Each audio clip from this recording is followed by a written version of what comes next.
Hi friends, তো এখন বাজে দুপুর 2টো আর এই 2টোর সময় দেখো আমি কিন্তু এখানে দুধ বসিয়ে দিয়েছি। তো আজকে বানাবো কিন্তু ক্ষীর, আর ক্ষীরটা আমি বাড়িতেই তৈরি করব। তার জন্য কিন্তু দেখো এখানে আমি দুধ জালে বসিয়ে দিয়েছি আর নিয়ে নিয়েছি এখানে বাতাসা। কেন ক্ষীরটা চিনি দিয়ে করে, আমি করব বাতাসা দিয়ে, কারণ বাতাসা দিয়ে করলে কালারটা বেশি ভালো হবে তাই।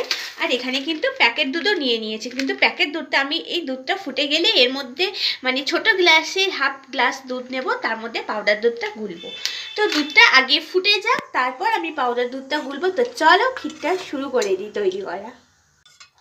তো দেখো এখানে কিন্তু আমার দুধটা ফুটে গেছে। এবার আমি দুধটা কিন্তু ছোট গ্লাসে তুলে নিয়ে পাউডার দুধটা গুলে নেব।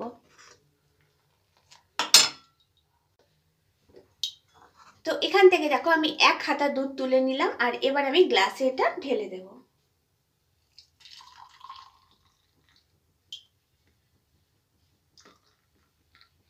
তো এই দুধটার মধ্যে কিন্তু আমি এবার পাউডার দুধটা গুলে নেব। আর এই দুধটা কিন্তু দেখো এখন ভালো করে অনেকক্ষণ ধরে কিন্তু দুধটা আরো ফুটিয়ে নেব।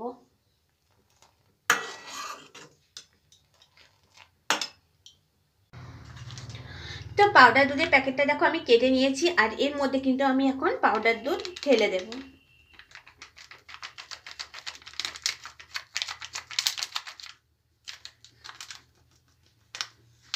তো এবার কিন্তু আমি এই দুধটার মধ্যে পাউডার দুধটা ঢেলে দিয়েছি। এবার কিন্তু ভালো করে এটা আমি গুলে নেব।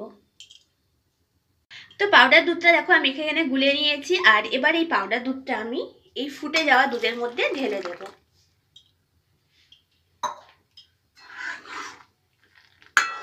দিয়ে দুধটা ভালো করে সমানেই নাড়তে হবে, যাতে যে এই যে শর্টটা পড়ছে শর্টটা যেন না বসে হয়, কারণ শর্টটা হয়ে গেলে তারপরে কিন্তু ক্ষীরটা ভালোভাবে হবে না।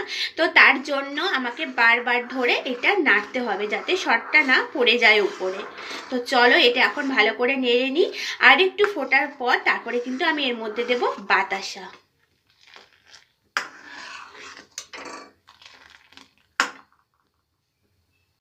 তো দুধটা দেখো এখানে আমার ভালো করে ফোটানো হয়ে গেছে। এবার কিন্তু এর মধ্যে আমি বাতাসা দিয়ে দেব।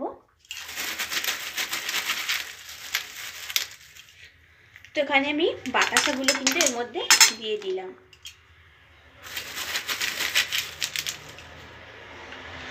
তো আমি বানাবো আজকে পাটিসাপটার জন্য ভিতরে তো ক্ষীর লাগে বা নারকেলের পুর লাগে। তো আমার কাছে যেহেতু নারকেল নেই তো তাই আমি বাড়িতেই কিন্তু ক্ষীর বানিয়ে নিচ্ছি। যে নারকেল নেই তো কি হয়েছে, ক্ষীর দিয়ে পাটিসাপটাটা বানাবো। তো চলো বাতাসাগুলো দিয়ে দিয়েছি, এখন বাতাসাগুলো ভালো করে গলবে, আর ততক্ষণ আমি এটা ভালো করে নাড়িয়ে যাই। তো ফ্রেন্ডস আমার কিন্তু ক্ষীর একদম হয়ে এসেছে। তো চলো তোমাদেরকে একবার দেখিয়ে দিই।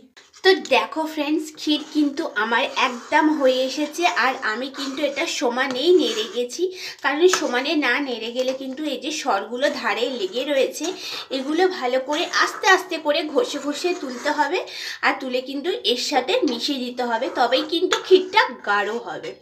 তো দেখো আমার পুরো গাঢ় হয়ে এসেছে একদম ক্ষীরটা, আর একদম হয়েও এসেছে। তো চলো এবার কিন্তু আমি এটা বাটির মধ্যে নামিয়ে নেব।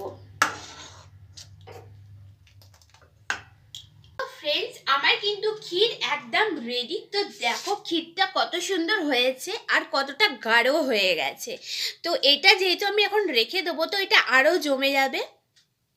তো ক্ষীরের কালারটাও দেখো কিন্তু লালচে লালচে টাইপের হয়েছে, কারণ ক্ষীরটা আমি কিন্তু চিনি দিয়ে করিনি, করেছি শুধু বাতাসা দিয়ে। আর বাতাসা দিয়ে করলে সেন্টটাও একটু স্মেলটা ভালো হয়, তো তার জন্য বাতাসা দিয়ে করেছি, চিনি দিয়ে করিনি।